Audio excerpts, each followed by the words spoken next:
Aduh, ini dengan ibu siapa? Ibu Maya. Dengan Ibu Maya ya? Iya, Ibu Maya yang melahirkan 1 hari yang lalu ya Ibu ya. Iya, ini dengan adik siapa, udah ada namanya belum? Belum ada. Oh, belum ada. Pas lahir berarti berapa Ibu? Kemarin itu 3,3. 3,3. Panjangnya berapa?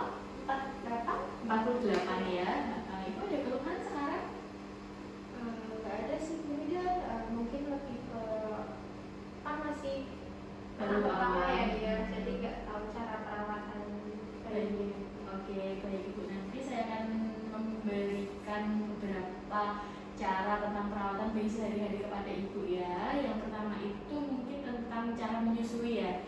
Untuk cara menyusui adik itu sebaiknya diberikan secara on demand atau sesuai dengan kemauan adik. Nah, sebaiknya untuk ASI itu diberikan hanya ASI saja tanpa tambahan minuman dan makanan apapun selama 6 bulan ke depan.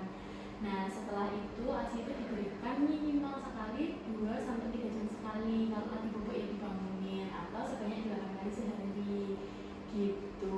Nah, terus setelah itu kalau lagi di rumah usahakan bayi itu jangan sendiri, tetap harus ada di dekat ibu agar adik itu aman gitu. Nah, terus selanjutnya jaga kehangatan adik, jadi jangan berada di bawah AC, jangan berada di dekat kipas yang terlalu dekat dengan adik. Jadi usahakan tetap hangat. Untuk pakaian itu usahakan diberikan pakaian yang lembut, menyerap keringat biar tidak terjadi biang keringat pada adik juga. Nah, terus selanjutnya setelah itu usahakan adik itu juga kebutuhan minumnya tercukupi agar tidak terjadi dehidrasi. Untuk bagian popoknya juga harus sering diganti agar tidak terjadi ruam popok. Jadi nanti ibu bisa kalau udah kelihatan oh ini udah terisi atau udah pipis atau udah buang air besar, nanti harus segera dilakukan penggantian popoknya biar mencegah dari ruam popok. Karena kadang kalau kita tunda-tunda nanti bisa terjadi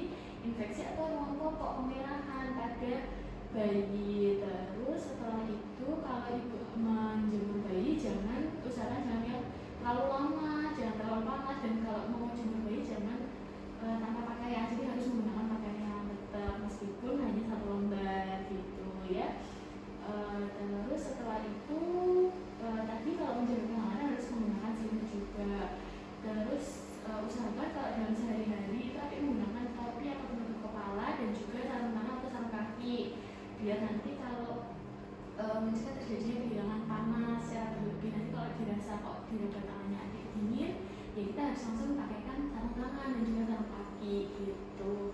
Nah, selanjutnya ibu sudah tahu tentang perawatan tali pusat? Belum. Ya, ini saya bentuk periksa dulu ya. Permisi ya, Tik ya. Maaf ya.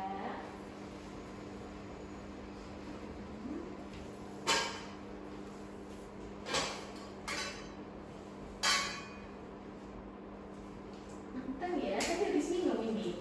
Iya, Minumnya banyak. lumayan sih. Hasilnya udah keluar ya. Iya, udah.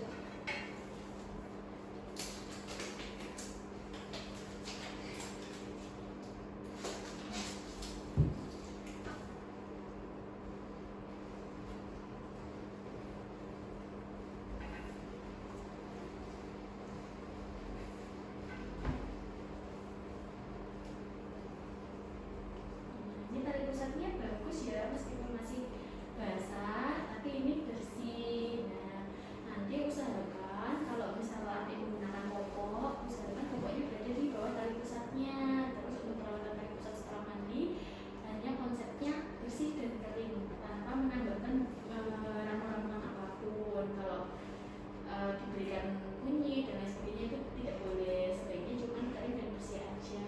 Terus untuk mencegah adanya infeksi, nanti kalau ada kemerahan di sekitar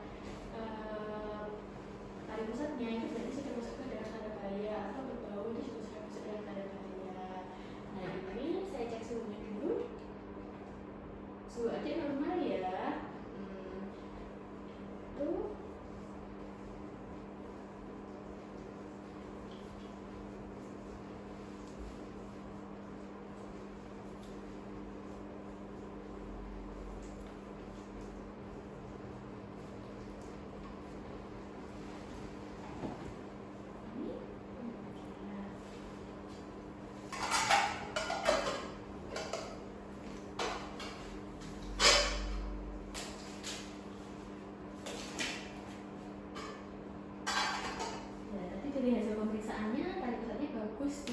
berbau, tidak bernanah dan lain sebagainya.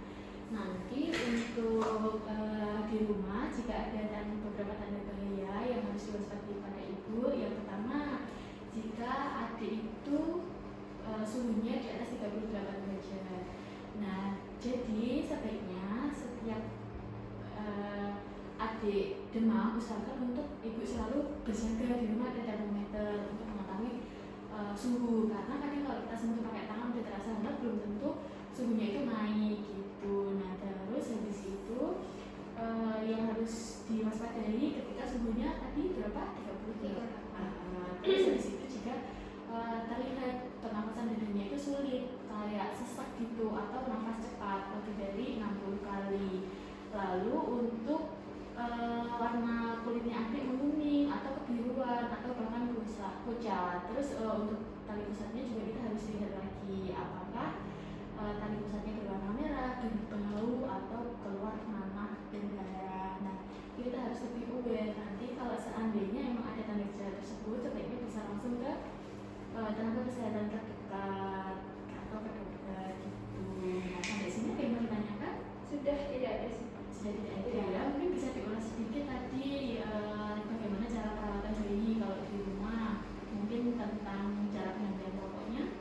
Berarti kalau misal adik habis buang air kecil itu harus sering diganti ya. Iya benar sekali gitu.